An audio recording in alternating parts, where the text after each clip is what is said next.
28 June রবিবার বাবুন entertainment venture সাংস্কৃতিক চর্চার কেন্দ্রের আয়োজিত ডান্স ওয়ার্কশপে এই প্রথমবার সিঙ্গুরে দৈপায়ন ও পায়েল, স্থান পুষ্পাঞ্জলি লঞ্চ সিঙ্গুর, হুগলি। এই অনুষ্ঠানে প্রথমেই দুপুর 12টায় প্রদীপ প্রজ্বলনের মধ্য দিয়ে অনুষ্ঠানটির শুভ সূচনা করা হয়। তারপর বিশিষ্ট অতিথিদের বরণ করে নেওয়া হয়। সন্ধ্যা পর্যন্ত এই অনুষ্ঠানটি চলবে বলে জানা যায়। ছোট বড় ছেলে ও মেয়েদের এই অনুষ্ঠানে দৈপায়ন ও পায়েল রবীন্দ্রর নৃত্যের মাধ্যমে ডান্স ওয়ার্কশপ করে তার ভীষণ খুশি বলে জানানো হয়েছে।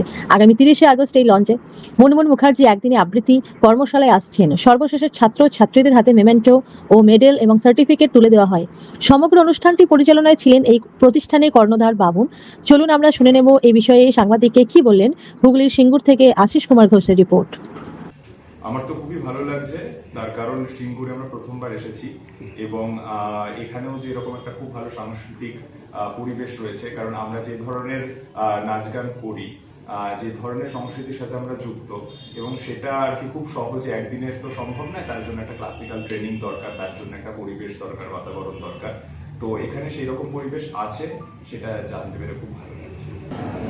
আজকে ওয়ার্কশপ শুরু হচ্ছে সকালে 11টা থেকে, এবং এই ওয়ার্কশপে অগণিত ছাত্রছাত্রীরা তারা উপস্থিত আছে, এবং এই ওয়ার্কশপ চলবে আমাদের সন্ধ্যে 6টা পর্যন্ত। এবং আমাদের খুবই পরিচিত এবং সকলেরই পরিচিত মুখ দৈপায়ন চৌধুরী এবং পায়েল বসা, ওনারা এই ওয়ার্কশপটা করাচ্ছেন।